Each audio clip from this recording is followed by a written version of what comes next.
Please bet on football games. Hello and welcome to another episode of the Please Bet on Football Games podcast. I'm your host Alex, here with the on-air talent Joe. Joe, how's it going? I want to die. What talent? Yeah. Every year, like clockwork, one of two things happens. Either we get slaughtered week 1, and that ruins my confidence for the entire season, or I do really well for the first 3 weeks, and then week 4 or 5, I get stomped. Every fucking year. Last year, the exact same thing happened. Week 5, worst week of my betting life. This year, week 4, second worst week of my betting life. Yeah, that and the inevitable November slide. Well, last year, November, we got hotter than hell, which is terrifying. Yeah, but that might be an aberration. Yeah, no, definitely. But the week 4 or 5 seems to be constant. Yeah, this was a bad week. We lost a lot. We lost almost everything. Yeah. Diving into the numbers, we lost 5.14 units. Somehow we are actually still positive on the year, according to my numbers. Now it's 0.23 units. Yep. But still positive. Suck it. But yeah, bad week. Lost a lot. Let's talk about some of those games. First up, one of our lone winners. We had the Seattle Seahawks over the Arizona Cardinals. It was a -1.5 on the spread. It was a 1-unit bet. We won 0.91 units. I watched this game fairly sparingly. This week has been insane for me for many reasons, so my film study has not been as intense as it usually is. Which again, typically week 4 or 5, I just have a week where I only charted 7 quarterbacks this week, and I don't have time to do more. I know, I suck. But I was keeping up on the game. The Seahawks were dominating the entire way through. It never even should have been as close as it was.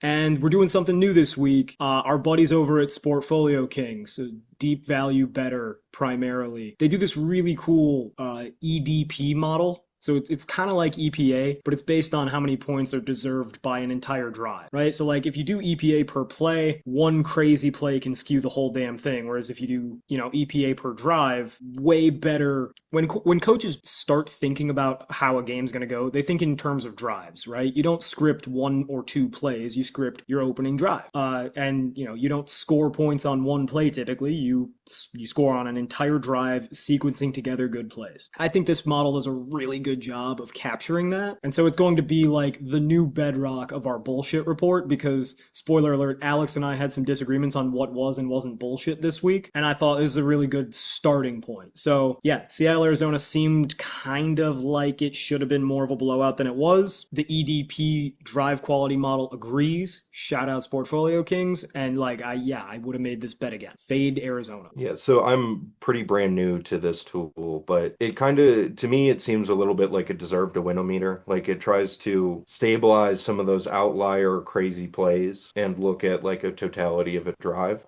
Definitely super interesting. I'll be curious to see how this kind of helps us out, or if it kind of agrees with what our eyes are seeing. Yeah, definitely. And as is the motto of this entire channel, this entire podcast, everything we do, don't ever fucking trust the number. But in this particular case, it's a number that I tend to appreciate, and I like the methodology behind. So I'll use it as a starting point, and then on a whim, I'll decide I don't want to use it for this particular game. But on this particular game, I like it. Good bet.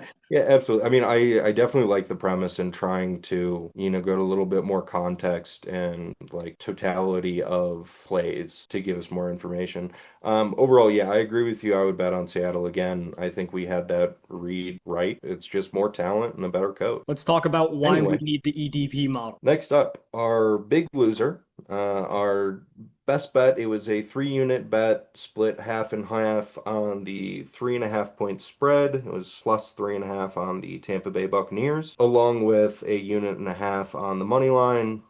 We lost all 3 of those units. Yeah, so that stinks. Yeah, it does. I'm of two minds. Like, on one hand, as soon as the Bucs drop back to punt on the first drive, you didn't have to wait until the punt was blocked to know that the Eagles were going to block one on that day. And it's like the Buccaneers had 3 straight weeks with blocked kicks. The Eagles had, I think, 3 straight blocked field goals and punts, right? Like, because they blocked that last one against the Rams. And I think they blocked the field goal prior against the Rams. And then they blocked the first punt. So I think they've blocked, it doesn't matter. They blocked 3 fucking kicks in a span of a quarter and a half. It's Yeah. nuts. So the Eagles are apparently particularly good at blocking kicks, and the Buccaneers have proven all season they're particularly bad at protecting both kicks and punts. A few weeks ago against Houston, almost every punt looked like it was about to be almost blocked. So like we probably should have figured that. But on the other hand, like, is that just recency bias? Like, you can't handicap a football game based on being pretty sure that one of the teams is going to block a fucking punt for a touchdown, right? Like,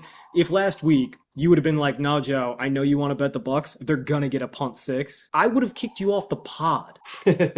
And I would never kick you off the pod. I've canceled the pod, like, when you don't have time for it. So I don't know how to feel. What I do know is that the EDP model says the Buccaneers should have won by a touchdown, and the Buccaneers did get, even outside the blocked punt, pretty fucking screwed in this game generally. Yeah, like, so the block kick or the block punt, I agree with you that it's silly to try and handicap for that or expect that, but I also think it was a blind spot to not consider that one of these teams is blocking kicks left and right, and one of these teams looks like all of their kicks are about to get blocked. Totally agree. And maybe then we're less gung-ho, and instead of a 3-unit bet, it's a little bit less. But I do agree with you that even if you think, well, that's what happens with good special teams versus bad special teams, the fumble call where he was clearly down, that one was blown. There's no excuse for that, and that's like 7 points straight up. Yeah, no, I mean, we could see exactly how many points the model thinks that was worth.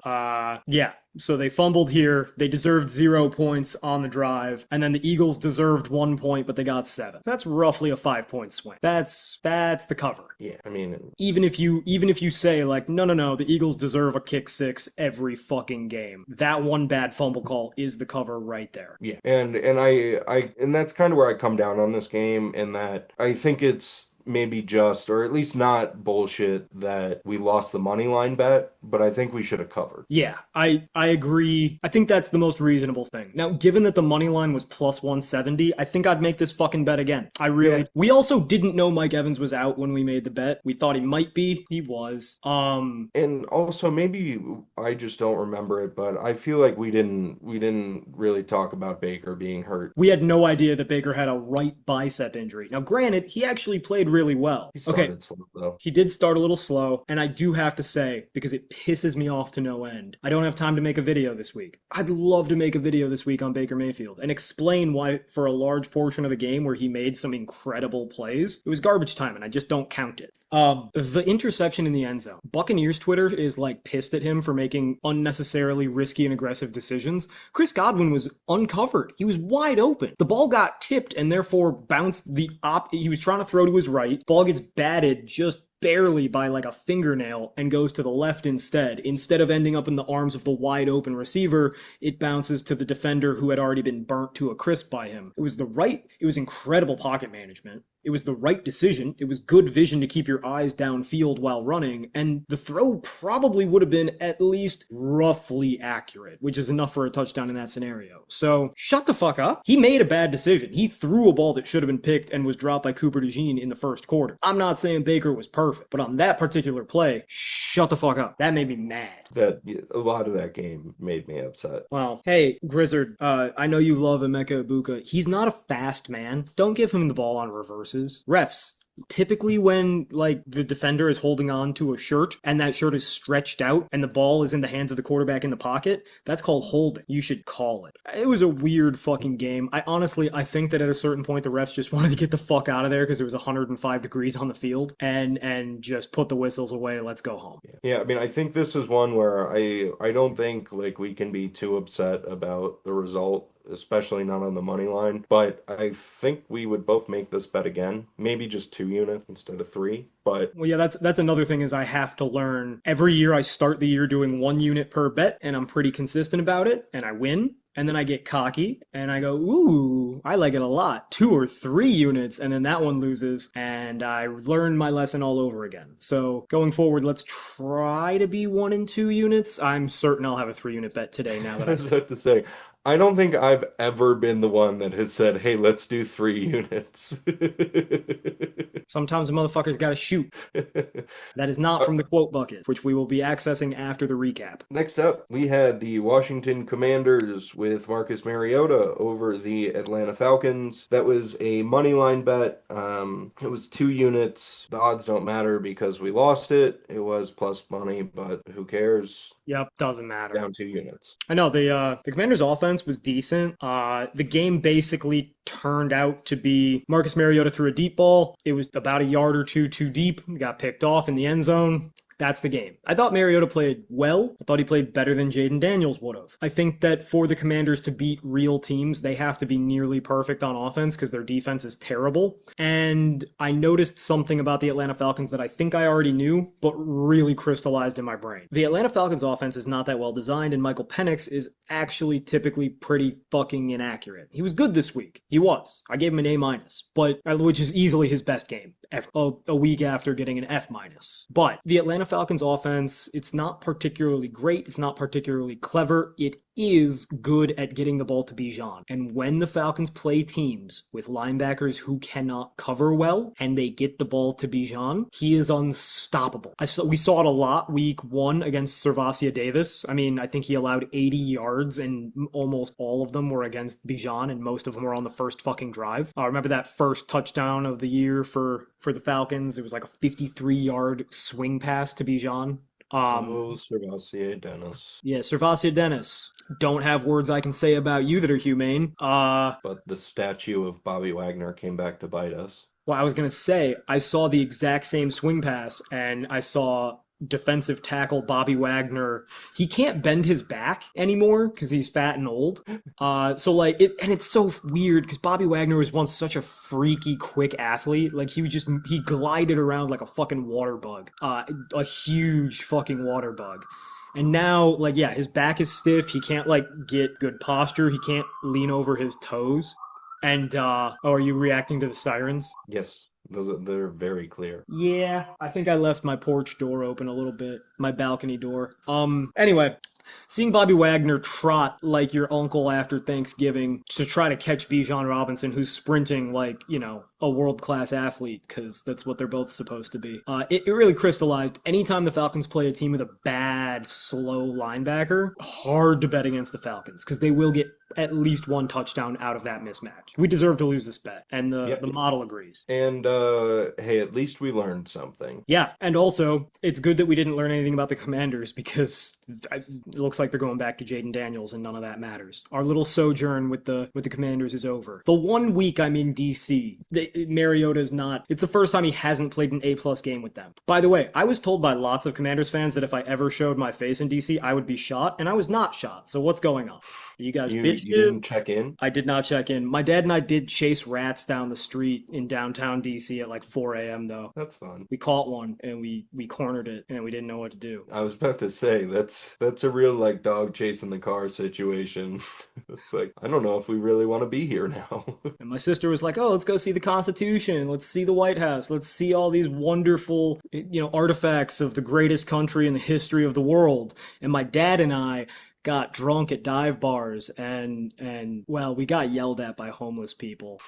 And my dad is gigantic, so he just isn't afraid. So he fucks with them and plays into their delusions. One lady called him the White Devil, so he looked at her the way a devil would and said, yes.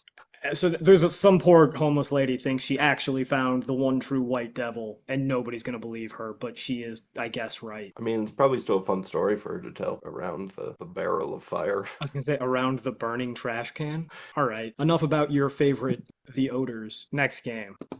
We also had a bet on the Los Angeles Rams over the Indianapolis Colts at -3. That pushed nothing. Well, so I think the Rams didn't push. We didn't bet on Rams -3 though, because we were greedy little shits. -3 or maybe -3.5 was the contest line, and we wanted to bet Rams as the part of the contest, but I had the clever idea that there's just no possible way that the Chargers would lose to a rookie quarterback. And so we parlayed them, and I was fucking wrong again. See, I thought we bet on them and we did the parlay. We bet on them in the contest, but we put no units on the spread. Okay. We bet 1 unit on the Rams money line parlayed with the Chargers money line. So, as you can see from the drive quality, Rams totally deserve to win. Even, the A.D. Mitchell fumble through the end zone is super unfortunate and has nothing to do with football. That's just bad fucking luck, right? Like, he wasn't even really showboating. He just had a muscle spasm in his brain. Just had little hand syndrome. But the Rams still deserve to win. I think they really control the pace of play. The bigger issue is that those fucking Chargers. Now, the EDP says they deserve to win,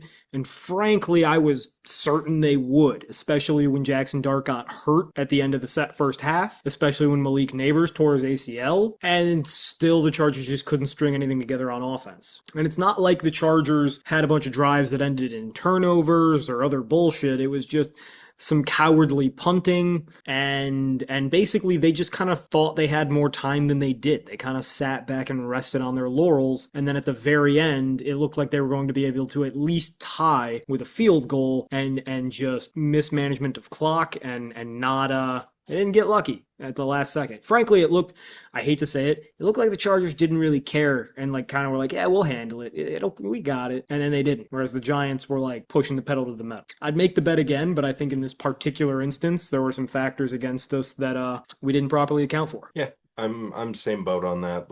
I think if they play this game 10 times, the Chargers probably win 8 of them. But that's football.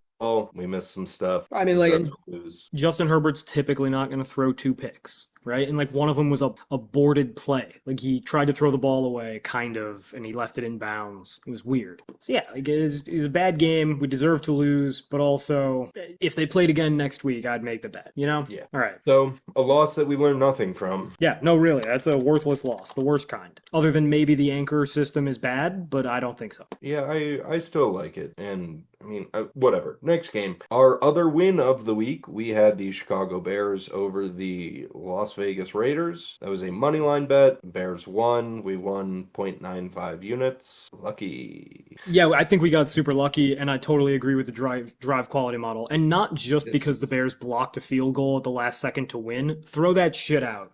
Geno Smith threw 3 fucking picks to start the game, right? Their first 3 possessions, or 3 of their first 4 possessions were Geno Smith throwing the ball to the Bears. And the Bears did nothing with it. That's bad. And Bears fans are really excited. They're back to 500. They're 2-2. Caleb Williams is looking better. The stats look better. And I'll grant you that the Bears offense looked a ton better in the second half and as the game wore on. But yeah, the Bears are super fucking lucky to win this game. Yeah, I'm still struggling to figure out what I'm taking away from that game, at least from a Bears standpoint. Of one, I'd be encouraged because Ben Johnson, rookie quarterback, new offense, or not rookie quarterback, rookie head coach, new offense, all that stuff. And nothing went right, but they still were able to pull out a win. Where I feel like bad teams, bad coaches, when they have games where nothing goes right, even if they're more talented, they still lose. So on that side, I think it's encouraging, but at the same time, they played like dog shit against a team that they're a lot better than and got lucky to get out of there with a win. I think the offense looks better. I still don't really know what to make of their Bears team. Defense is awful. Run game is mid. Caleb looks better, but still not great. And, the offensive line's a fucking wreck. And honestly, I don't understand how Ryan Poles, is allowed to live in the state of Illinois right now. Just so many bad fucking draft picks, top to bottom. It's bad. The Bears are, shall we say, fraught. And frankly, I think we deserve to lose this bet. I think we deserve to win almost every other bet, except Baltimore KC. Yeah, I think Washington and Atlanta, we kind of deserve to lose as well. Definitely. But yeah, on to our final bet of the week. We had Baltimore over Kansas City. That was a -2.5 point spread. That was a 1 unit bet. Kansas City absolutely shit on them, and Lamar got hurt. Yeah, so the drive quality model says it should have been a little closer than it was. Sure. I don't actually really agree. Yeah, it didn't feel close. Even if Lamar's healthy, that game was over. I think the Chiefs dominated them.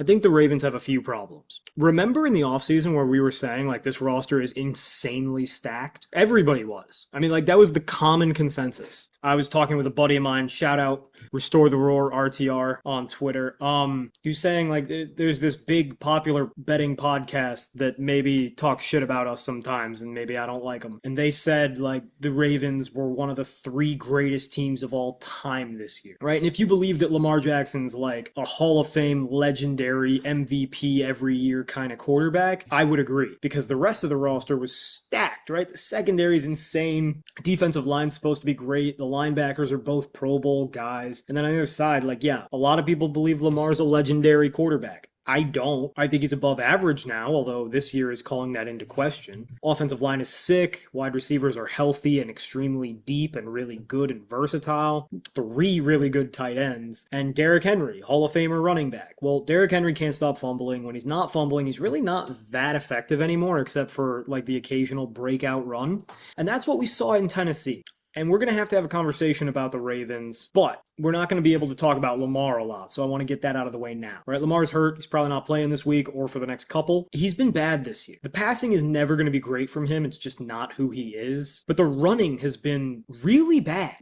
Hesitant to take off, fumbling, running for losses. He had 5 plays in this game where he either ran when he shouldn't have, or he didn't run as hard as he could have, whether it's like he was jogging or overly patient or just like didn't want to make a move because he was tired or lazy. Just like didn't maximize the running opportunity given his skill set. And then he had a few plays where he just took bad sacks. So it was bad all the way around. And I think that the reason that that Derrick Henry was so terrifying last year is because Lamar plus Henry is thunder and lightning in the same backfield, right? So, like, famously, the way to stop Lamar, you go light, you substitute your linebackers for safeties, and you just dare him to pass, and you spy him with someone as athletic as he is. And you can do it. And Lamar's fast as hell for a quarterback, but he's normal normal wide receiver speed. Right? Yeah, and it's that, like, contain over attack approach. Yeah, but when you have Derrick Henry, the bowling ball next to him, you can't go light. Because if you put Derwin James in the box, Derrick Henry's going to run over him. Because if you contain with your defensive ends, they're standing still and Derrick Henry is pushing through them. So it's like when both of them are going, it's kind of a catch-22, and that's what made them so effective last year. But this year, Lamar's not running well. So people are going heavier and they're not getting punished. And therefore, Derrick Henry's not going that well.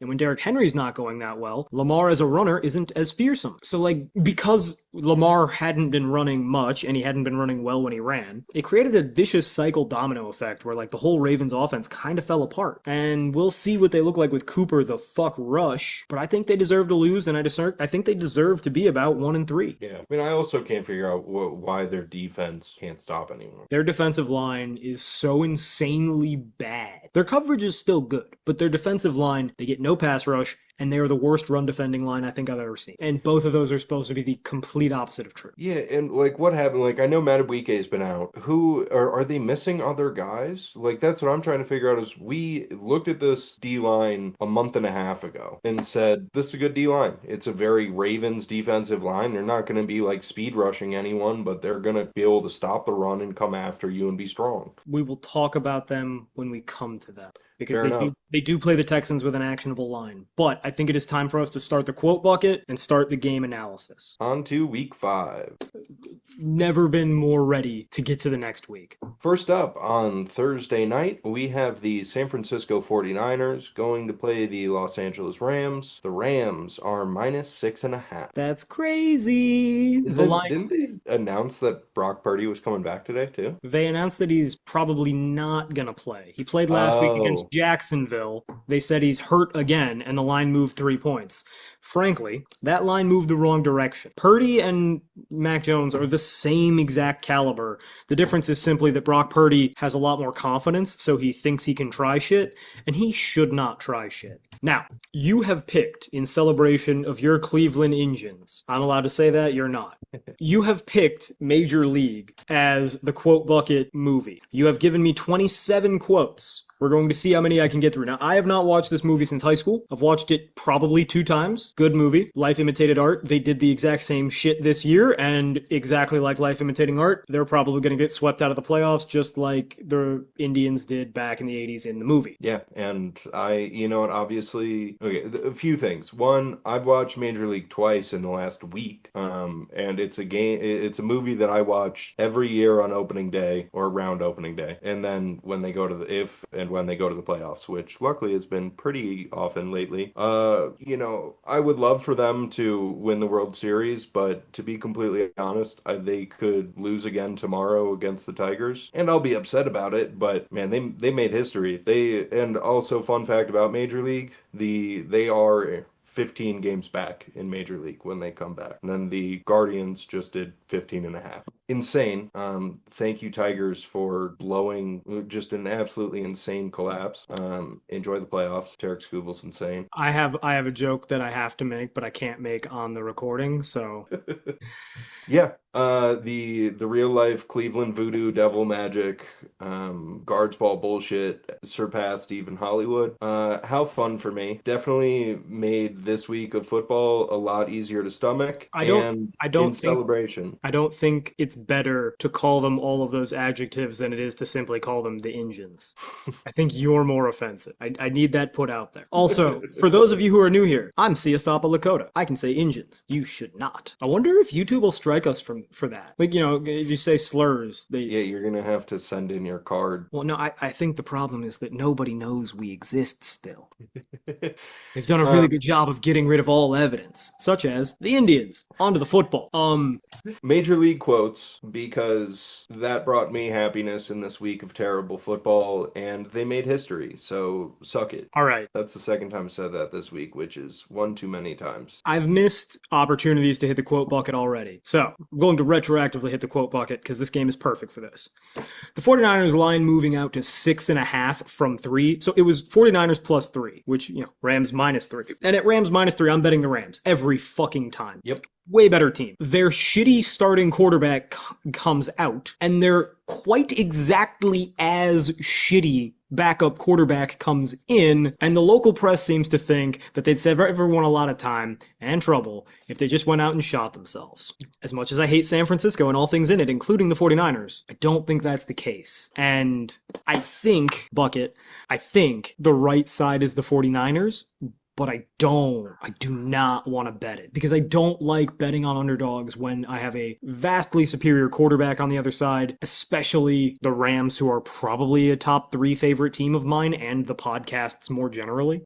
Yeah, so my thought on this one is that at 3, absolutely would have taken the Rams, but this is one of the rare situations where we're getting a lot of value on the quarterback change, but it doesn't help us at all and kind of makes this game unbettable because it's still not a full 7 or realistically 7 plus. And yeah, like the Rams are hurt. Puka got hurt last week. Matt Stafford's eternally hurt. It's a short week game. The Rams are a bunch of old guys, more so on offense, but I feel like the 49ers, although they also have plenty of age, are a little bit better suited to rebound because they're not as reliant on like star play from an old guy like the Rams are. But at 6.5, it's just not a number I really want to deal with. Like, I figure it'll be close, but it's still in a touchdown, and I like the Rams more as a team. Do you know how reliant on an old guy your team needs to be that the Trent Williams 49ers are not nearly as reliant on an old guy? Trent Williams is 40 years old and everything runs through him. Yeah, I mean,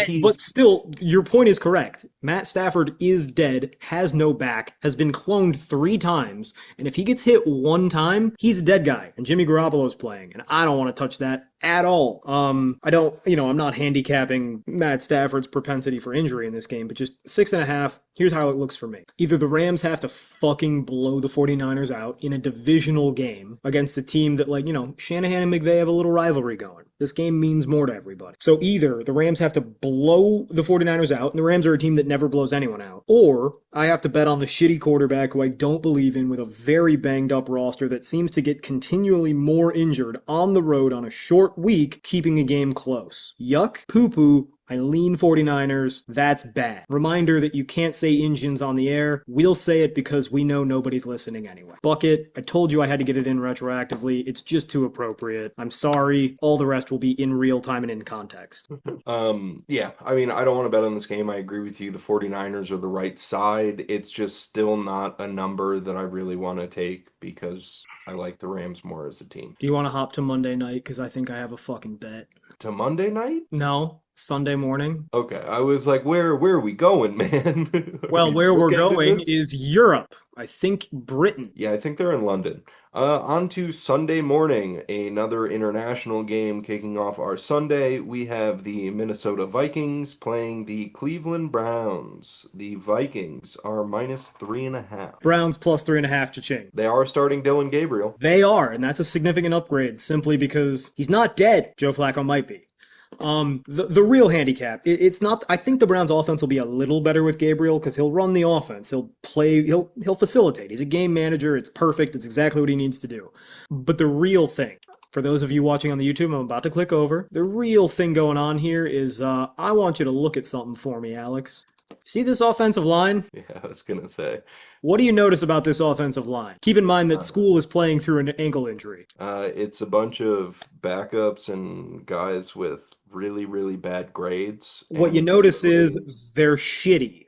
Bucket.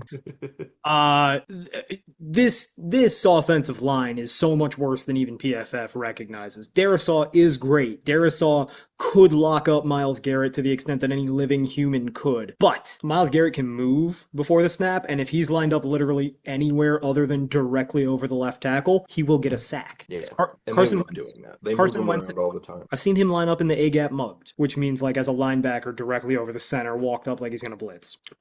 Carson Wentz has the pocket presence of most dead things. And not all, but most. And the entire offensive line for the Vikings is hurt, right? The center is concussed. The right tackle hurt his ankle and possibly broke part of his leg, so he's fucked. I said the center's concussed? Yes. The left guard, Donovan Jackson, he broke his wrist. He's not playing. So you got 3 starting linemen out. You got Darisaw, who's probably not 100% coming back from an injury.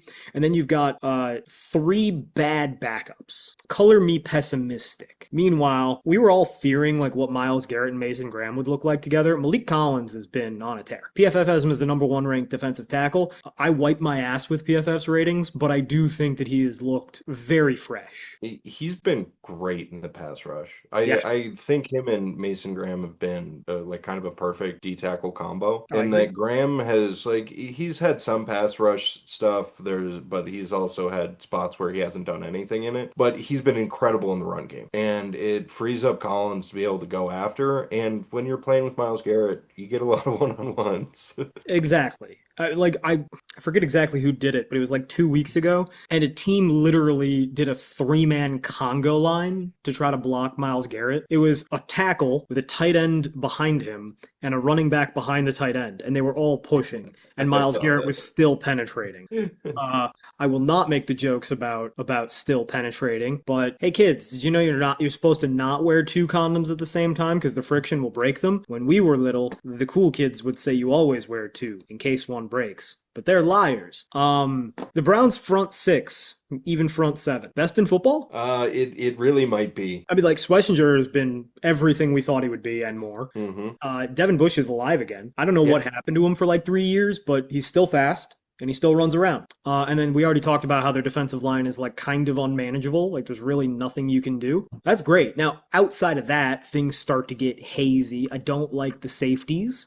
The corners are okay, but they're very stressed, just because they're playing so fucking much and they're not deep anymore. And that's the issue with the Browns, and it's a classic problem for them the last few years where they've had good defenses, is that they play really well for the first half, but they're on the field so much that they just get run out, and then it's the fourth quarter and they're exhausted because they've been on the field for 75% of the snaps. And I think that's what's happening a little bit with the secondary, is they're just getting gassed because they don't have the depth and they're on the field all the time. Totally agree. And I mean that's the concern with the Browns for this week, and that's the question for the bet is, can Dylan Gabriel operate the offense against a confusing, pressure heavy defense with Brian Flores enough to keep the defense, fresh enough that they're going to be able to get after the Vikings. You know how you fuck this offense up? You know how you stop this offense? This defense. You know how you fuck this defense up? It's as simple as you just run. It doesn't matter if you're blitzing. We're going to run. Yeah. Now, it's baptism by fire to put your rookie quarterback out there against possibly the most complex defense in the entire NFL. Frankly, right. I don't think that's good for Kevin Stefanski or Dillon Gabriel. Like, I'm disappointed that Stefanski would have such little forethought. Well, I think it's just that Flacco he's been bad, but he's still been like, whatever, he's not killing us, he's operating the offense. The last week or two, he's been like, he can't do it. I know. It's early to go to the rookie and it's a tough matchup for him, but I get it. What the Browns are going to do, and you've seen it, you know it well. Judkins looks good. Yeah, he does. He looks really good. Huge upgrade from that, what's his bitch?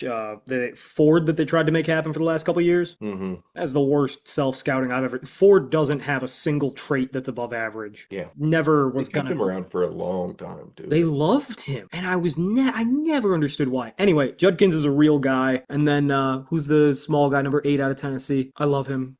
He's your 4th round pick? Oh, Sampson? Dylan Sampson. Devontae Freeman clone, small but fast, quick, and crafty, runs between the tackles surprisingly well. If they get Judkins and Sampson as like a 1-2 punch, that's going to be a good 1-2 punch. It's perfect. Anyway, this game is going to be... Go ahead. This game is going to be outside zone to Judkins. First down, outside zone to Judkins. Second down, outside zone to the other side to Judkins. Third down, play action, boot to the right because Dillon Gabriel's a lefty, and throw away from your body a little flat to David Njoku who gets 3 yards after the catch. First down, do it again. You've seen that playbook a million times. The Case Keenum Browns, the injured Baker Browns. Kevin Stefanski is going to pull out Browns. Yes, they're going to play dummy-proof football, and that's exactly what you have to do against an undersized defensive line for the Vikings when you just don't have the fucking quarterback. And you don't have the offensive line right now because your tackles are both hurt, and you just traded for a dog shit one from the Texans. Yeah, that's the other problem is, like, Flacco's missing things, but he's also has to make a decision right away because both the tackles, shocking to everybody that's watched football for the last 6 years, is Jack Conklin played 4 games or will play 4 games this season. Surprised he got that far. He's a good player, but he's been hurt his entire career, and they keep being like, yeah, we're going to pick up his option. It's like, why? I understand it's hard to find good tackles, but he doesn't play. You heard the shit about, like, they had to entice him to come back this year with a golf simulator, right? I heard that, but I figured that was kind of like oh yeah, they got a golf simulator. Like, this is fun. That's a joke. All I know is Jack Conklin, who's on like his 58th prosthetic leg, almost didn't want to play. And they were like, no, this is fine. We don't even need a backup for him that is any good. So the interior will be good. Yeah, I was concerned about Batonio and Teller in the first couple of weeks because there were just they were still largely good, but they just had uncharacteristic blow-ups. Seems like they've sorted that out a little bit. The tackles are terrible though, and along with the quarterback, it's kind of tanked the entire offense. So that's why I'm still concerned about taking them in that I think the Vikings, it's very possible that Carson Wentz fumbles twice and Myles Garrett destroys them. But eventually, how many times are the Browns going to go 3 and out? That then the Vikings are going to score and they're going to win by a touchdown. I mean, I like it with the hook. I'm just not gung-ho because it's a debut for a rookie that is a competent kind of career backup type. This isn't even a rookie debut that we're like, oh, well, he's going to be really good though. It's Dillon Gabriel. So I'm concerned about it. 3.5 though, good number. We ride. All right, cha-ching. Cleveland Browns plus 3.5, 1 unit bet, minus 115 odds. Cha-ching. Next game. We go back to the United States for the 12 o'clock hour. Kicking us off, we have the Miami Dolphins going to play the Carolina Panthers. The Dolphins are -1. From the Queen's stomping grounds to the Queen's city. 1 of 2. This game sucks. Yeah. I have no idea how I'm going to get through the next 2 quote bucket quotes, but Panthers? I think Panthers. Yeah, I think we're getting to that point. I mean, the Dolphins, they had a relatively big win on Monday night against the Jets, but one, it's the Jets. Two, Tyreek Hill's career just ended. Oh, here's how we'll do it. Nice catch, Tyreek Hill. You'll never fucking do it again. I mean, I didn't watch the game because I don't hate myself that much. There's no reason to. But people were sending me clips of Tyreek Hill smiling as he's being carted off, and they're like, well, is he okay? What the fuck? Why is he smiling? And I'm like, first of all, shock. Second of all, yeah, that man's entire contract, including the void years, just got guaranteed because he got injured in the course of duty. He's going to walk off into the sunset, retire, and make tons of money. He's happy. He has an excuse to never play for the Dolphins again. Yeah, and especially after a game where he went in and did the whole emotional build up, and he was doing the speeches before the game, and they won, but I just feel like if you're on that Dolphins team, you're like, man, this isn't it. This team is cursed. Nobody cares, and when they do care, they have career-ending injuries. Granted, the Panthers are utter dog shit. They are, but they have a Ted McMillan, Jalen Waddle. Fuck. That was bad. I'm washed. Jalen Waddle's one of my favorite players. I forgot his name twice. Tech McMillan is good. Hunter Renfrow is fine. I really love Jimmy Horn Jr., who's finally going to get some play just because of injuries. Both of these teams suck. Both of these teams are desperate. I don't know what to do here. So, Chop Robinson has been shockingly not good this year after a really great rookie year. And he was a really good prospect. So he should be good. Something's wrong. I don't know if he's hurt. I don't know if he's a head case. I don't know if he found a deep, passionate love for crack cocaine in the offseason. I have no idea. He just doesn't look like the same player right now. Jalen Phillips is still coming back from a pretty critical leg or knee injury, I believe. He doesn't look the same either. The entire Dolphins defensive line, which was supposed to be arguably the best in the NFL, looks below average, which is crazy. Similar to the Ravens. It just doesn't make any fucking sense in my brain. On the other side of the ball, see, this is a fucking thing, dude. Neither of these teams is good, but I don't think either of these offenses can move the ball. So the question is a great receiver plus a trash quarterback and a really good offensive coach enough? Or does the fact that the Panthers have, some competence in some places win them the game? I don't fuck. I don't know. I mean, I'm getting some aqua for. I put it in the maybe pile already because I don't feel like this is a game that we take right now, especially because it's the first game of the 12 o'clock slate, and we don't have to, because ultimately this feels a little bit like gambling. Super actionable number, but it's two bad teams with bad quarterbacks, and trying to guess that. This feels like a game that's going to be decided on what team makes more critical mistakes, in terms of who's fumbling punt returns and, missing chip shots and stuff like that, which in my opinion is hard to predict. Yeah, fuck this game. Let's go to the next game. The next game's not much better, but it is better. Next up, we have the Dallas Cowboys going to play the New York Jets. The Cowboys are -2.5. This line feel kind of insane to you? Yeah, the lines with the Cowboys have been strange. In both directions, though. They should not have been catching 6 last week. They should not have been... Well, they shouldn't be laying 2.5 here against the Jets. The Jets are terrible. How's this game going to go? So they're going to run the ball. The Jets are. A lot. They'll be decently successful. But I feel like the way you get after the Cowboys is throwing. Well, ideally. But you can kind of do whatever you want. Yeah, no, that's a good point. Their defense is just kind of shitty all around. Flip to the other side. The Cowboys are going to sling the ball. What's his name? Williams. Guy at UNC. Javante? Yes. Hell yeah. Wow, he got old fast on. He's 25. He does not look 25. He looks like a dude from the Boondocks. But the Cowboys are just going to throw the ball. A lot. Which is not what we expected from Brian Schottenheimer. He's been shockingly good as a head coach. Yeah, he has absolutely overperformed my expectations. At some point, we're going to have to, every time Jerry Jones hires a coach, we all react by saying, oh, what an idiot. And then that head coach ends up being a pretty good coach. We might have to just start deferring to Jerry Jones's better judgment. Or just stop judging coaches we've never seen call plays. Yeah, I think that's the real lesson to take, is that coaches, we really have no idea until they've coached for 3 years. Or at least until they've called plays. I knew Ben Johnson was going to be great because calling plays is it's the job. I had to present to you cock. He'd never called a play before. Yeah, but then he was great for a year. It's great for 3. We thought he was the answer. Yeah, at least 2, maybe 3. He was great at calling plays for 2 or 3 years. And then now he's just Heinous. Well, like as a head coach, Yeah. he was incredible. We baptized him. He was still very good last year. And now this year, he's maybe shitty. And McVay has kind of gone through the same thing, too. Well, McVay doesn't have a second pitch. McVay revolutionized the league, and when the league adjusted, he said, "Oh no, I think I want to retire at the age of 35." Yes.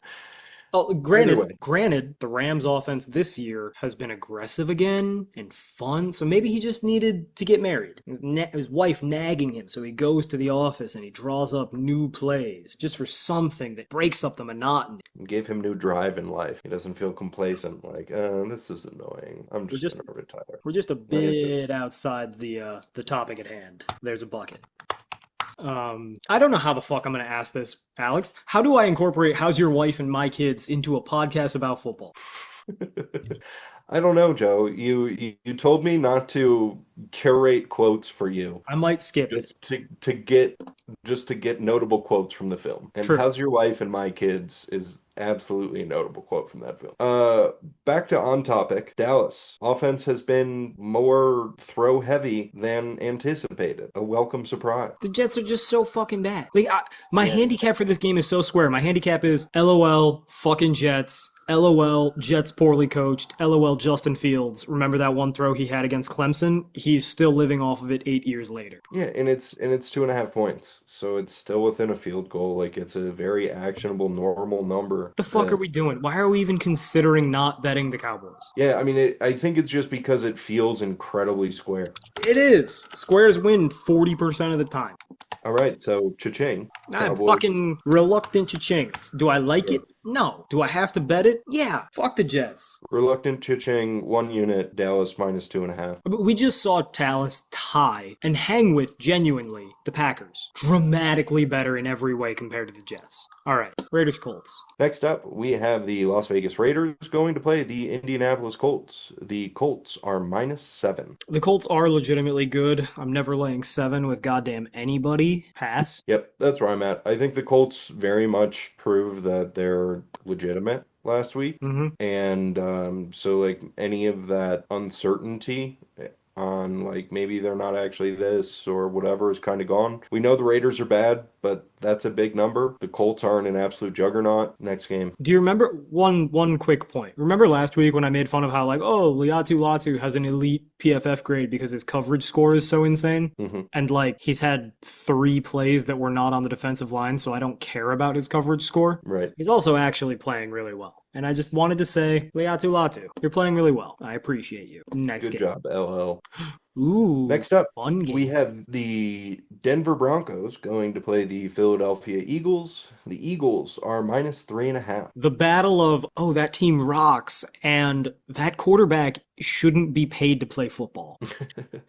Fun fact, Birdwatcher, Jalen Hurts went 0 for 8 in the second half of last week's game. Is that good? Trick question. Yes, it is good. They won the game, obviously. They won the game, and his team scored over 30 points. So Jalen Hurts was great. Get it?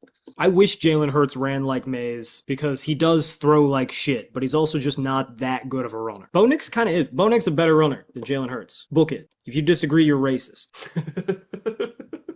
That being said, like, truly in the Willie Mays Hayes bullshit, Bo Nix, I saw somebody today, Vic Fangio. Have you heard of him? He said Bo Nix is kind of like Baker Mayfield's little brother. There's a lot of similarities. And it's like, yeah, they have similar arm talent in terms of, like, power and velocity. And, like, they're both athletic, but you don't think it because they're, like, stout white guys. But Bo Nix is like, let's pretend the world is Madden. I know it's not. And he's like, can I take 15 points out of my throw accuracy and put all of it into, like, +4 on my speed? And God said, yay. Yeah, that's accurate. Unlike Bo Nix. I hate him. I hate watching him. I really hate that people, like, still are under some weird misillusion that he's, like, the best quarterback from last year's draft class. I don't get it. We're not going to talk about those people. We will lament the fact that in our version of democracy, they're allowed to vote, but we can't stop them. Do you want to bet on this game? Yeah. Can Bo Nix promise not to play? I don't think so. Then I Which is can't why bet. don't Then I wanna can't bet on the this Broncos. game. Yeah.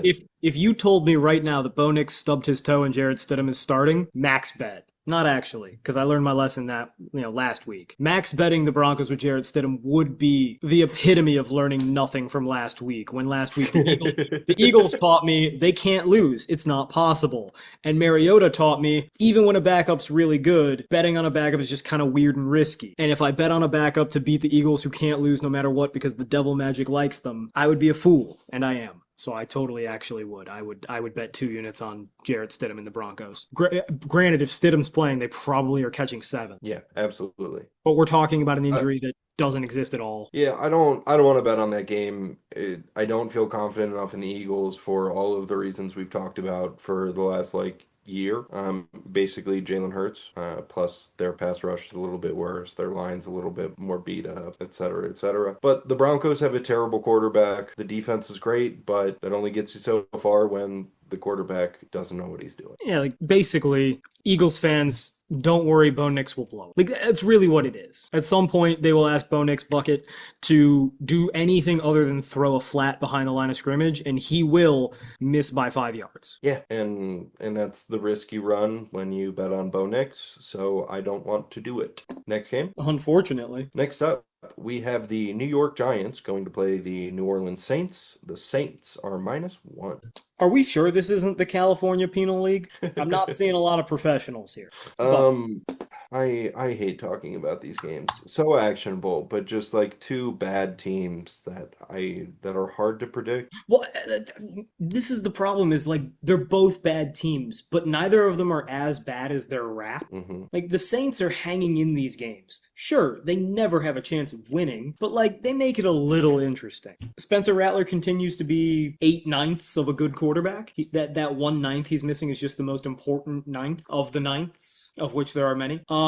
Is this Spencer Rattler's last game? I mean, selfishly, I hope so, just because I want to see how Shuck does. Next week is the Saints' bye, right? I mean, it makes sense. It's a natural time to do it. If history's any indication whatsoever, by then, Spencer Rattler will be 0-10. 0-10. He's 2-8 against the spread. 0-10. Spencer Rattler just feels like a guy that really, really would have benefited from a true kind of secondary league. Oh God, because Canadian football doesn't really count, and arena football definitely doesn't count. But I feel like he would be the all-time MVP of a minor league NFL. Yeah, and it's weird because my instinct is to say if only Spencer Rattler had another year or 2 in college, he could have really been something. But he played for 4 years. He came out as a 23-year-old. He was in college for a good spell.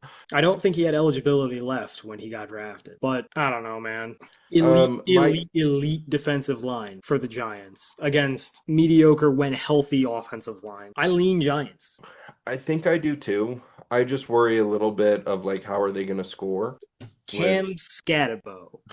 Neighbors is out, and now it's I still believe in Brian Dable to a certain extent, and the Saints are not a good roster, but I don't know, Jackson Dart's brand new. That's not a talented offense. They're one really talented player just had a season end. What are you talking about? Cam Scatterbo is the #1 ranked PFF running back. Man, I mean, he's exciting, but let's be serious. Cam Scatterbo is the human version of my creative player in Madden 2004 every time, which was just me being a big, strong white guy with 85 speed and incredible break tackle. Just Peyton Hillis. Kinda, yeah. Believe it or not, that's what I was until 8th grade when they're like, you're not really big enough to be a fullback anymore. We can make you quarterback. And then in high school, they were like, you might not be big enough to play quarterback anymore. We can make you safety. And I was like, I'm going to go play hockey. Okay, fuck this game. Eventually we're gonna have to find 3 more games, but this one probably won't be it. Yeah. Texans Ravens. Yeah, very, very battable line, but 2 bad teams. Feels like gambling. Into the final game of the 12 o'clock hour, we have the Houston Texans going to play the Baltimore Ravens. The Texans are -2.5. Do you have a salvo for me? Big brain is you bet on the Ravens. They've never been lower. Lamar's out, and as you were talking about, Lamar hasn't been playing to the expectation that people have for him. Counterpoint. Cooper Rush is bad. Well, hold on. Go ahead. I don't think you said that with enough chutzpah. It's Cooper fucking Rush. if this was the average backup, fine. But it's Cooper Rush, and I don't know who Cooper Rush But It's 100% old owners going, quarterback named Cooper Rush, he's got to be good. It's a good name. But he's got name. he's got nothing. He's got no arm talent. He's not athletic. He's not a big man, and he's not smart. Maybe he's just like a total sweetheart. Just a great locker room guy. I fucking guess, man. Also, though, like, Ravens, what are you doing? For years, the Ravens' game plan was, yeah, fuck it. That quarterback can't really throw, but he's athletic, so we'll make him back up Lamar, because if anybody can figure out a way to use a quarterback that can't really pass at all or think through the passing game but can run, and that's enough, the Ravens are uniquely prepared. But with the Snoop Huntleys and the DTRs of the world out there, they chose instead Cooper Rush. I don't get it. I don't like it. It's a sin where I come from. And the Texans defense is really fucking good. And you can't run on it. And even if you could, Derrick Henry's hurt and probably not playing. Flip to the other side of the ball and yeah, CJ Stroud sucks, but he's a lot fucking better than Cooper Rush. And if they're ever going to figure out how to run the ball, it's going to be against this Ravens team that can't stop a fucking beach ball. You're doing quotes from the wrong movie. I know. I need a blowout. I need a blowout game. God damn, the Ravens were supposed to be -9 before Lamar was out. They think Lamar is worth 11 points. Yeah. And I mean, that's I don't actually like the Ravens. They terrify me because their defense can't stop anything. Lamar's out. The offense looks like it doesn't know what it's doing anymore. It feels like a lot of things we thought we knew about them might not be true. But at the same time, the Texans can't score. But the Ravens can't score. You're correct. And the Ravens can't stop anybody. Yeah, I mean, that is also a problem. I mean, I don't want to bet on this game. I just feel like the big brain thing to do is this is the week that the Ravens go, all right, we got to come together to save our season. We're going to go win one for Lamar. We're going to keep our heads above water until he can come back and figure stuff out. And the Texans feel like a team that they should beat. I know it's Cooper Rush, so they should. The Ravens can decide that it's time to come together all they want, but it's not starting to come together. That's enough of a bucket. I'm counting. But like for real, they can say oh, we're 1-3, we're better than this. Are you? Fucking are you? Because through a month, your defense sucks dick for money and not a lot of it. I saw a clip from Pretty Woman. She was charging $100 an hour back then in fucking Beverly Hills. What a deal. Easy. Wrong movies, Joe. Same era. Counts. I'm trying to figure out how I'm going to work in Jesus Christ hitting a curveball in a podcast about football and not Jesus Christ. Jesus Christ. This week sucks. Does the NFL suck? Do we have an NFL problem? To a certain extent, yeah. I mean we very still really only have a few good quarterbacks. And most of them are still on mediocre teams. Good coach. Fuck. And Lamar is falling out of the being a good quarterback category. Oh. Yeah. My ultimate point with the Ravens is that 6 weeks ago, we were talking about how good of a roster it was. And I feel like that has to get sorted. They have the same coaches. They have largely the same guys. They've still got talent all over the place. Or guys that we have seen have success in this league. Okay, wait, hold on. When they're in nickel on defense, these are their starters. Tavius Robinson. Is he good? Did you ever think he was good? No. Did you ever say, Tavius Robinson, he's a good starter? No, he didn't do that. All right, John Jenkins. What year is it? Because, when we were in college, good player. We're not in college. We're not in law school. This man is 36. Almost 37. Fuck that. Brent Urban. Jesus fuck, man. That's my uncle. Sorry, that guy's too blonde to be my uncle. Again, 35 years old. Solid player when we were in college. And then Kyle Van Noy, who's not anything. So which of those 4 players starting on their defensive line do you think is average or better? Yeah, but fuck it. Look at their secondary. And their linebackers should be. Obviously, and Madubuike being out is a huge part of why their offense or their D-line is worse. And Owe. Right. And they don't give my boy Enos Peebles enough play. The fact that his name is Enos Peebles is only a bonus. He's a really good player. But they don't play him. You're right on this bet. It just feels like at a certain point it's going to correct because it has to. Does. I think we're about to enter the era where Burrow misses the playoffs, Mahomes maybe misses the playoffs, Lamar misses the playoffs. The only one left standing is Josh Allen. He wins the Super Bowl. And then everybody says, but the other ones weren't in the playoffs. And then the Josh Allen fans say, but he made the playoffs and they didn't. And then Burrow heads are going to say, well, he was hurt, so it doesn't count. And also, we're going to ignore everything else except for that 1 3-game stretch where they made the fucking Super Bowl but didn't deserve to. Fuck the Bengals. Fuck Jake Browning for making me look dumb. Next game. Oh, fuck! Into the late slate. First up, we have the Tennessee Titans going to play the Arizona Cardinals. The Arizona Cardinals are -7.5. Yet another one I don't think's going the distance. I mean, there's Brian Callahan. I don't think his season has got the distance. Here's the problem. How do you fire your head coach mid-season when his dad is the OC? I mean, kind of smart on the Callahan's part. That might be the first time that's ever been uttered in any context. Have you seen some of Brian Callahan's recent press conferences? Why don't you bless me with them? He's just kind of like a dickhead. Like they ask him questions like, "Oh, do you think about like you could have done that differently?" And he's like, "Well, actually, we all got together and between our 30 years of coaching experience, we decided this was better." Like that's not a quote, but he's just mainly being such a big dickhead. You would think that someone just suggested Jesus Christ couldn't hit a curveball. You know what? I'll count it. I don't love it, but I'll count it. I wish that Bill Callahan would throw at his own kid because Brian Callahan needs it. This is the same Brian Callahan that like went out of his way to throw Will Levis under the bus last year when things weren't going well, and he's like, no, trust me, my guy, Mason Rudolph, he's got it. Mason Rudolph came in, did slightly worse, but very similar. Now, first overall pick Cam Ward, he'll solve everything. Oh, nope, he's doing slightly even worse than that and has solved nothing. And then Cam Ward, not to be outdone in the quote battle, basically had an emotional break where like he just couldn't physically restrain himself to political talk any longer. And he just said at the podium, real talk right now, we just ass. We fucking suck. Yeah, they played 4 games, by the way. Franchise quarterback Cam Ward has already been reduced to, I don't know how to speak without cussing like a teenager. Yeah, I think Brian Callahan is... I would want to make it clear. I'm not hating on Cam Ward for talking like that. We make a podcast out of cussing like a teenager and also quoting movies, but fuck, it's bad. And my sources inside the organization say it's fucking worse behind the scenes than it even looks at the podium, and it looks bad at the podium. I can't imagine. I think everything that Brian Callahan has showed us since he's been the head coach there is that he's in over his head and he's lashing out about it. Like entirely. I'm going to tell you something off the air real quick.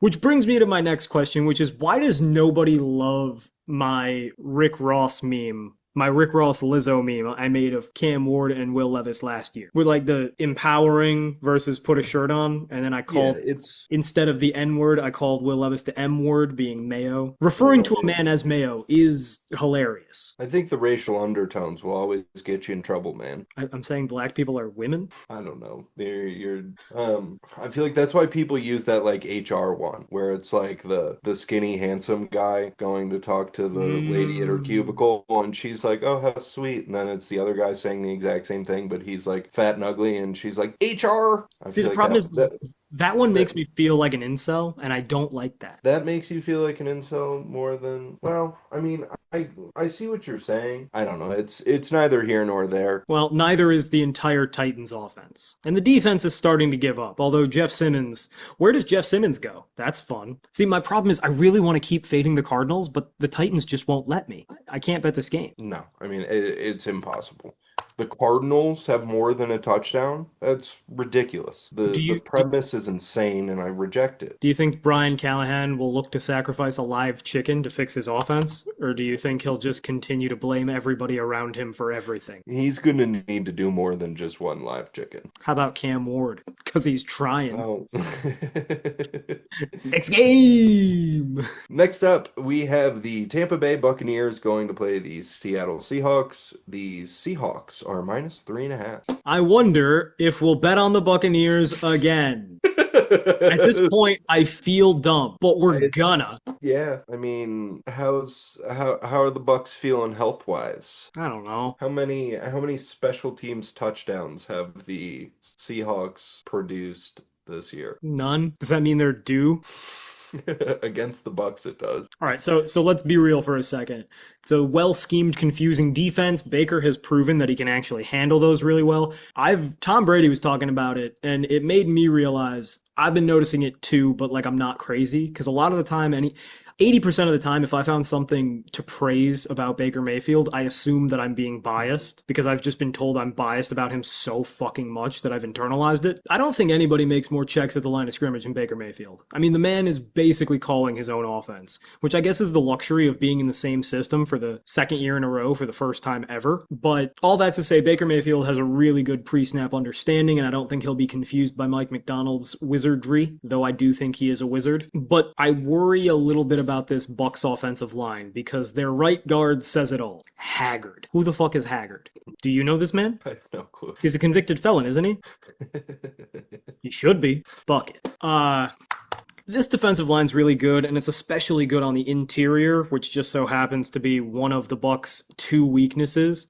Their weaknesses on the offensive line are the interior and the exterior. It's bad. I saw a stat. PFF keeps a stat of, they try to assign blame for pressures. Yeah, the Bucs offensive line is to blame in some capacity on, 95% of pressures allowed by the Bucs. Yeah. Yeah. That's bad. Yes, it is. And I don't think it's getting any better. No.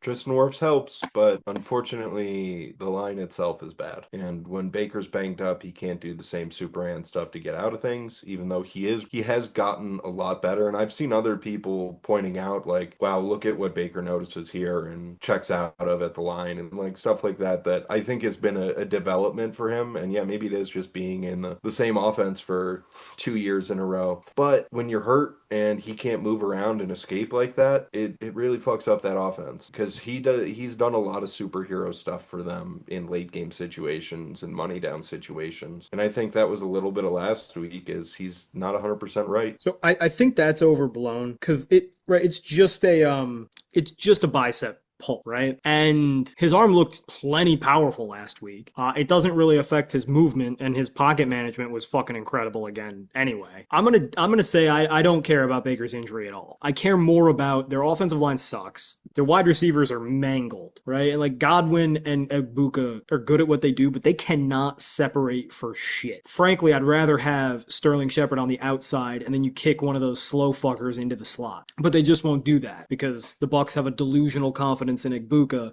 He is the new Jarvis Landry. Here's the problem. Flip to the other side. The Seahawks Sam Darnold, third-ranked quarterback per PFF.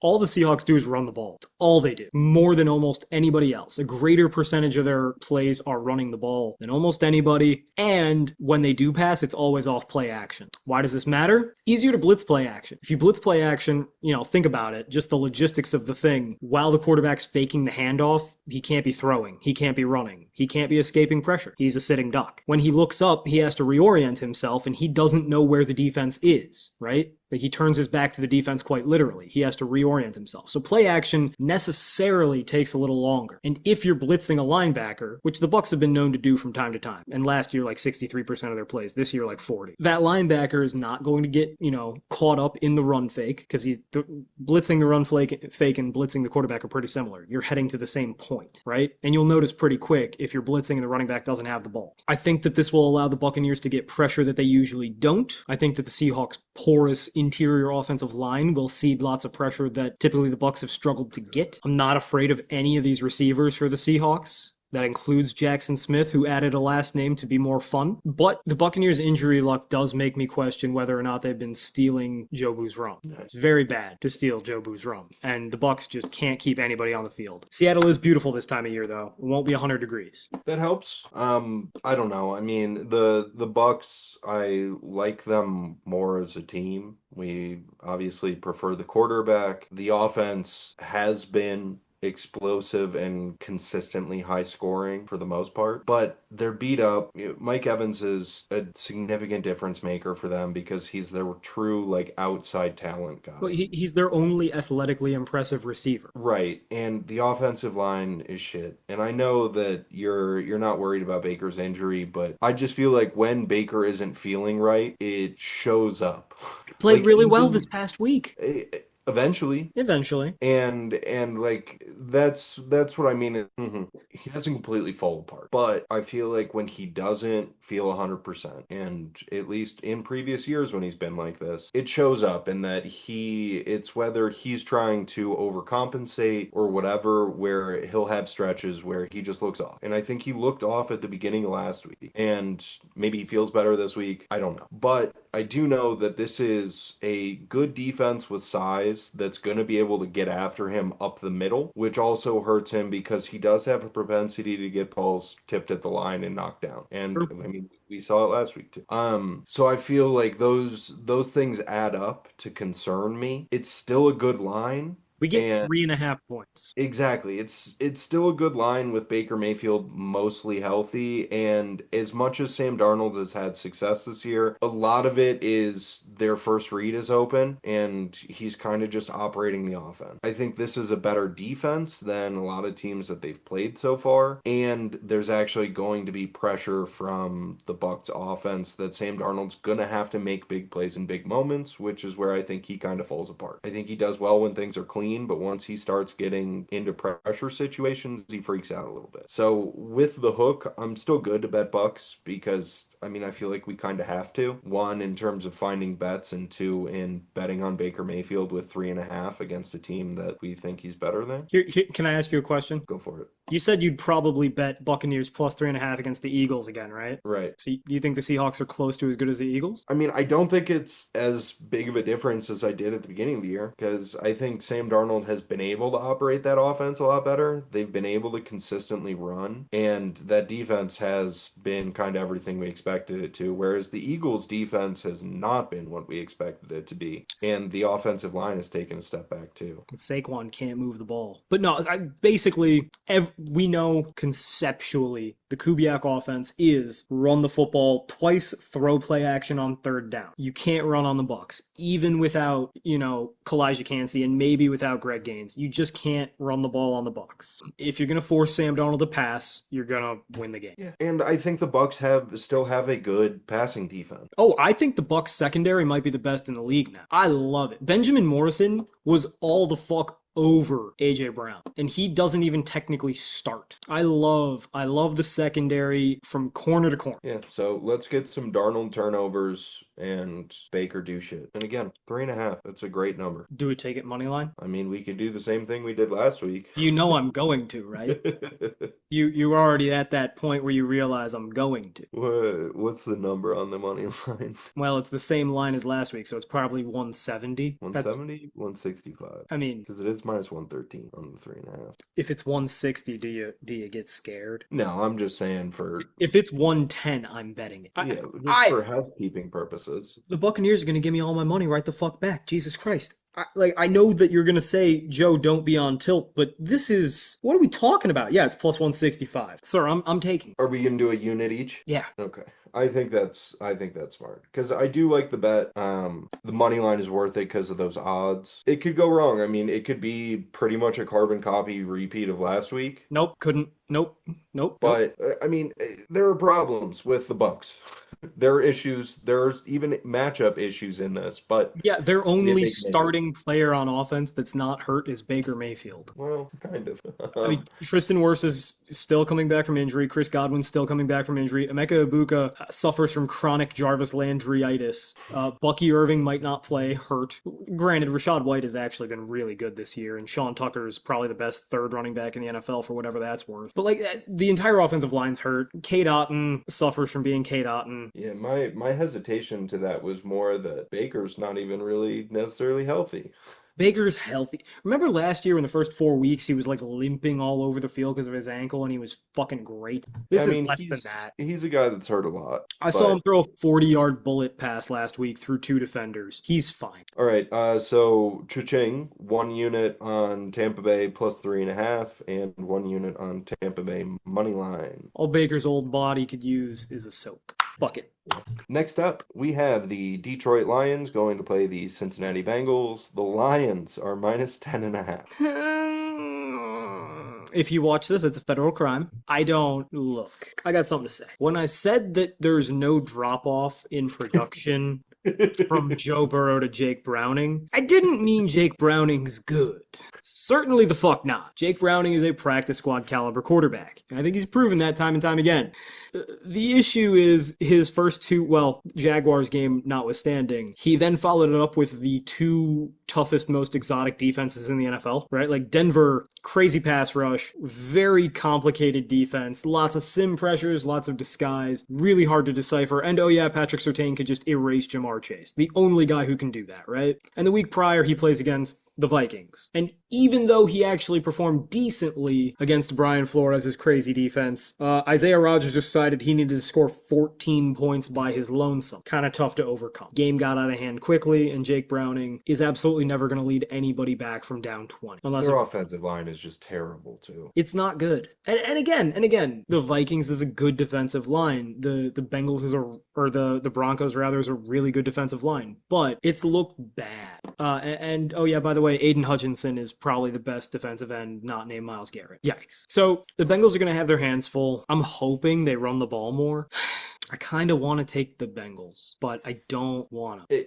I've had that same thought, but Detroit's been blowing a lot of people out. Detroit is a blowout team. Dan Campbell will go for that nut. Yeah, and their offense has been so effective that they absolutely can blow out this team because the Bengals defense still fucking sucks. So even though it's a huge number and, the Bengals still have Jamar Chase and T. Higgins, their offensive line is terrible. I don't think they care much because Burrow's out. Are they still in first place in the division, or are the Steelers? I don't know. Talk about bleak. Okay, this is going to be a ham-fisted quote because I'm going to reference the exact quote.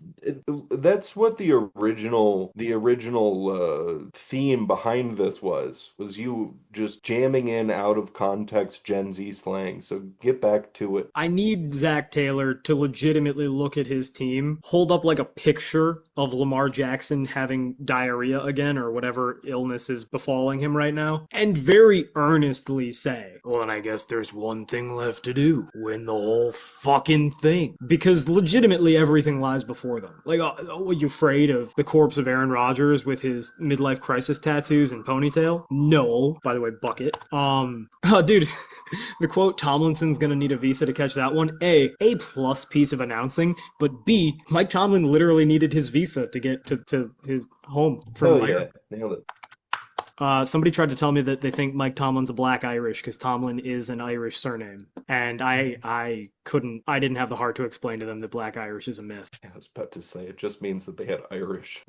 Let's not. I stopped, yeah. I was like, oh, you know what, actually. You're not wrong. You're not wrong, but nobody feels good when you say it. We all feel bad because we were bad. All right, the Sons of Geronimo still suffering from propeller lag. As ham-fisted as it gets, and we needed a palate cleanser. So, I don't want to bet on the Cats, either of them.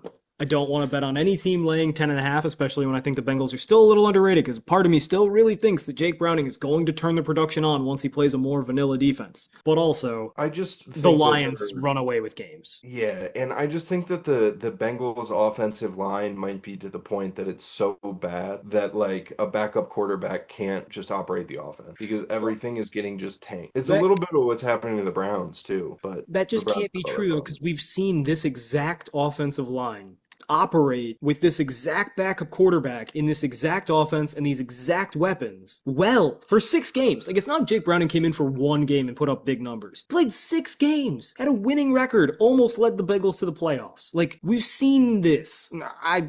If Browning doesn't put up stats that are somewhat impressive in this game, I'll back off the take. But I think we will see something this game, but I'm not betting it. Next game. Ooh. Closing out the late slate, we have the Washington Commanders going to play the Los Angeles Chargers. The Chargers are -3. All right. After a couple of really good games by Greg Roman and some decent having balls. Verbal meme. It's Serrano from Major League with the monkey balls. That counts as a bucket. Verbal meme. That's Major League 2. Really? Yeah, that's the second one. It's because it's the Japanese player that comes over and he tells Serrano that he doesn't have any marbles, and then he starts doing that where he does the arms under like he's got big old nuts, and then Serrano does it back to him once he gets his marbles back. I didn't really understand that the first time I watched Major League 2, which was before I watched Major League 1. I was like 10, and I thought it was just something very not okay. Like, wow, the 80s were fucked up. I need Justin Herbert to at some point one time ever get pissed off. He's been good to Jim Harbaugh. He's been good to Greg Roman. He sticks up for them, but they don't help him. And I need him to say, fuck you, Jobu. I do it myself. Again, like we were talking about earlier, like it just felt like the Chargers were kind of like biding their time. Like, yeah, we'll get to it. It'll be fine. Yeah, we'll overcome all this shit. Just, 1 second. And then they never did. I need Justin Herbert to take the game by the throat early. We're not talking about Madison Beer, although some thoughts, and just really like take control of this game before it gets out of hand. I think they can do it. And also, we're getting Jaden Daniels back. He's bad, and he gets confused, and this is a really complex defense, a defense that's really good at tackling after the catch. I think it's a perfect matchup. I love this spot. This is maybe my favorite bet of the week. Yeah, I was going to say it's a good matchup for the Chargers defense in that they're going to be around the line and they tackle well, and they're going to be well suited to deal with Screen City and mesh. Screen City and mesh, and no Terry McLaurin. So you don't even have to worry about getting run past. Yeah, they're true deep threat. Is it time to talk about maybe Quentin Johnston's like really good? We're getting there. We're rapidly approaching that point, but it's still been 4 weeks. He's a top 20 receiver right now through 4 weeks. 4 weeks. It's 4 weeks. Another couple and I'll start buying it. Justin Herbert, give him the heater. I love it. I love everything about this. I love everything about this. Like, all right, so Cha-ching Chargers -3. Yeah. And also, like, dude, the Commanders can't rush the passer worth a fat sack of shit. Are you talking about 1 or 2? Yeah, 1 or 2 units.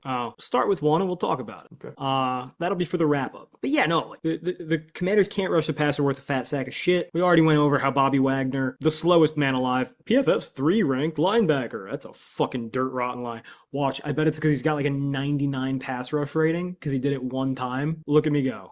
It's a 91 run defense rating. 66 in coverage is also absurd. That is not correct. They think that Bobby Wagner's better in 2025 than he was in 2013 and 2015. My dirty black asshole. Sorry to put that thought in your head. I do wipe. Marshawn Lattimore, what happened? He was elite for so long, and then like 2 years ago, he just completely and entirely fell apart. Like, I mean, he had a long stretch there where he was hurt like all the time. That's what happened then. And like, I mean, he's what, like 30 now? He's had a bunch of injuries. He played in New Orleans. That shit'll catch up to you. The Commanders' defense is not bad for has-beens and a couple of never-will-be's, but it's still pretty bad. Like, legitimately, like their best defensive players are Bobby Wagner, can't walk. Marshawn Lattimore, whatever's left of him is not a good thing. Von Miller, for like 8 plays a game, wearing the number 24, because there is no God anymore. This is a lawless nation of bullshit and post-Christ anarchy. I really want the old numbers back, dude. I want them back so bad. There was a feeling of structure and order that was... Shit made sense. I know that it was... Like, yeah, I too would game the system in Madden so that I could make Reggie Bush wear number 5 like God intended. But it was meant to be few and far between. Now we got defensive ends wearing 24. We got cornerbacks wearing 3. We got linebackers wearing 0 and 1. This is bullshit. This is fucked.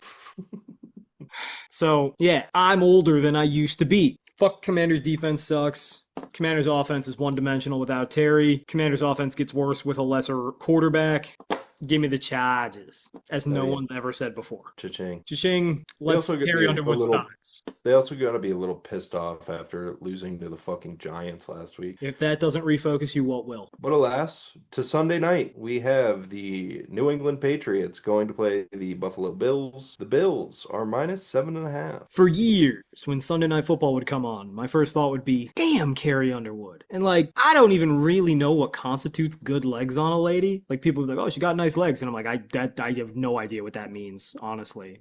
It's like saying a girl has nice toes. I'm not into it. I don't get it. But I always thought Carrie Underwood had nice legs, and I couldn't really put my finger on why. Maybe her boots are just tall, and I like that. Now that I'm an older man of refinement and taste, every single week Sunday Night Football comes on for the last year and a half. Every single time I go, Jesus, fuck if I was a foot taller, that Maria Taylor. The passing of the torch. The strangest passing of the strangest torch.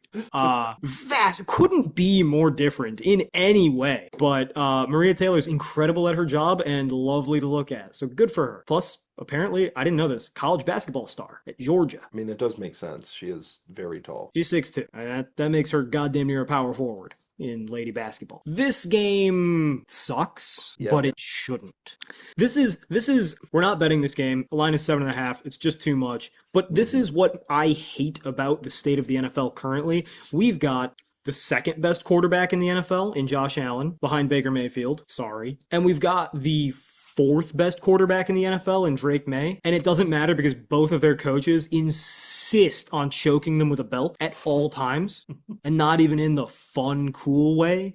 Here's how I'll do it. Would you like to hear a sentence that either of these offensive play callers and really either of these head coaches would likely be uttered to say? How's your wife and my kids? Because they're both cuck bitches. I fucking hate it. We'll start with the head coaches. Mike Vrabel's never seen a punt that didn't make him come. And Sean McDermott is far too fascinated with planes crashing into buildings to ever think about maybe one time he should do anything as a football coach. Because he's the defensive-minded head coach of a team, but he doesn't call the defense. And when he does call the defense, he just calls cover 2 and cover 3. That's not really doing your job, Sean. Fucking Irish lazy. I'm running out of Irish slurs, and I'm getting to the point where I'm going to say one that I don't feel comfortable saying. I actually can't believe that you're running out of Irish slur. There's only 19. We need more. That's a lot. Yeah, it's not enough. Your people make me mad. I've genuinely never given a fuck if someone's Irish, but it's so funny to make fun of them. Sean McDermott doesn't do anything. And when he does the least amount of anything possible. So when he calls a defense, he calls base defense out of nickel every single time, which is essentially the same as not pressing a button in Madden and letting the computer just run base. On fourth downs, it's not that he gets off on punting like Mike Vrabel does. It's just that he kind of does it because it involves no speech, no decisions, no nothing. And then as far as offense goes, Josh McDaniels calls a very conservative short play offense because he can't figure out how to scheme a play that involves throwing the ball more than 5 yards down the field without a flea flicker or a halfback wheel. And then on the other side, Joe Brady refuses to let Josh Allen throw the ball downfield because then people might notice that Josh Allen was great instead of being forced to focus like with the fucking apparatus in what's the movie, Clockwork Orange? Yeah. Clockwork Orange, verbal meme, the eyes are open like that, verbal meme. If Joe Brady let Josh Allen throw the ball downfield, you wouldn't be forced Clockwork Orange style to stare at all the bullshit that Joe Brady's doing that proves that he certainly is the reason the Bills' offense is good. Oh yeah, we believe it. 100%. And that stripper over there, she really likes me. I swear. I know that usually that's not the case, but this one's different. So fuck all four of the coaches that matter in this game. I guess the defensive coordinators can escape with teeth. Actually, I should be more careful. Patriots defensive coordinator has cancer. Yeah, that is. I think it's in his butt. Yeah, I think it's prostate cancer, I believe. That's close. Yeah, it's in that area. I mean, technically, I think that means it's in his butt. You gotta. I think that's like how the easiest route to access it, but it doesn't Poor really fucking do the guy. butt thing. Wait a second. Gotta ask a question off air again. No, I don't think that's how that works. I think that's how that works. I mean, think you're just making some non-scientific jumps there. point to where. Don't you dare do it. Look, we're not betting on this game. Best of luck to that Patriots man that has cancer.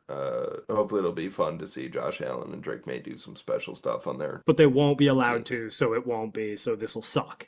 Yeah, yeah. At least Patriots fans are like finally grateful for Drake May. Like they're actually starting to believe that he's good, which is Whatever. It's not like anybody's ever going to thank me or tell me I was right anyway. Monday Night Football on ABC. Carrot Underwood is starting to look middle-aged. On Monday Night Football, we have the Kansas City Chiefs going to play the Jacksonville Jaguars. The Chiefs are -3.5. This game is kind of like Monday Night Football buying the rights to Can't Stop by the Red Hot Chili Peppers and forcing it down our throats constantly.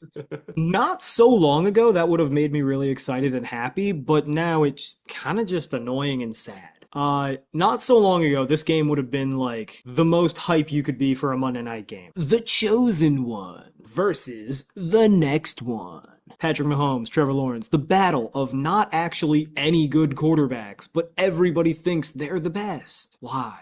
Don't know.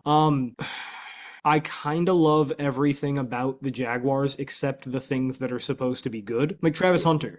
Remember when everybody was saying Travis Hunter is fucking elite at cornerback and wide receiver? And I was privately telling you, like, I don't want to take the heat for this because it's just not worth it, but I think he's kind of low-key mid at both. Yes, I was dead wrong, as I feared. He's fucking terrible at both. Like, not only does he just simply not play, he never plays on either side of the ball. He never plays. He plays less snaps than the average player because he can't get on the field. But when he is on the field, he does nothing good, ever. And like, it always blew my mind last spring. Like, people are like, he's a generational athlete. You bet on the traits. And I'm like, what fucking traits? He's not a good athlete. He's 6'1". It's not special. He's 180 pounds. That ain't big. Sir, he runs probably like a 4.5. Like, he's got fine speed, but not good speed. He's quick, but like, we're talking about a skinny Jalen Ramsey, right? Like, he's a weak, skinny Jalen Ramsey, at best. And that's not a great player in its own right, and certainly not a wide receiver. So what the fuck are we doing? But he played both sides of the ball at Colorado. True. Hard to forget. What do you mean? I'm glad that we took away Ashton Genty's Heisman Trophy to give it to this. It's not my fault. I didn't make him that way. You know it's true. Search your feelings. Look deep inside. It's there. I didn't make it. You didn't make it. Chief Wahoo didn't make it, but Chief Wahoo could have made it. Brian Thomas Jr. has started to agree to ideally start catching, but it's not there yet. Like, he was actually playing the position of wide receiver this past week instead of just like jogging around a field and not touching the ball. That helps. But Trevor Lawrence is still just never going to be that guy. Yep. Other side of the ball, Patrick Mahomes played his best game in probably the last 8 this past week against the Ravens. He actually connected on a couple deep balls, and Matt Nagy has gone out of his way to say they're going to try to throw 5 or 6 every week. Hell fucking yeah. I love you, Matt Nagy. You never should have been fired. But you can't pick quarterbacks. The rest of the Chiefs, fine. Like, God, dude, if the Jaguars think that Travis Hunter is going to be the answer for Xavier Worthy, I'm going to shit. Because, like, there's so much wrong here. Like, Xavier Worthy's not very good. He's just a gadget player, but he is really fast. And Travis Hunter is not good at all, but he's also not fast. So don't put him on Xavier Worthy because he's just not fast. I want to bet Jaguars. I just am scared. Yeah, I mean, the Chiefs, for the most part, have looked bad this year. And the best they've looked is last week against a Ravens team that we've spent a lot of time talking about how they've kind of fallen apart. Injuries have hollowed out a lot of, the things that we talked about being good, and they don't really have the guys right now. And so, like, I don't know, that maybe it's the Chiefs waking up. Maybe it's just the Chiefs playing what this year is a really shitty Ravens team. I tend to think that it's a little bit of both. I think the Chiefs will play a little bit better as the season goes on, and they gel a little bit more after probably not doing that much in the offseason, but like, it's week 5 and the Jags are a good team. Liam Cohen's a good coach. It's just that the quarterback kind of sucks and might completely piss down his own leg in key points. With the points at 3.5, home dog, I'm tempted to say take the Jag. They've played better on a whole this year, and we're getting a good number. Plus, it's always fun to bet against the Chiefs, and we need another game. We're doing it. Cool. That's fine with me, because I think I'd rather do Jacksonville than like Carolina, who was our only other like real maybe that we had.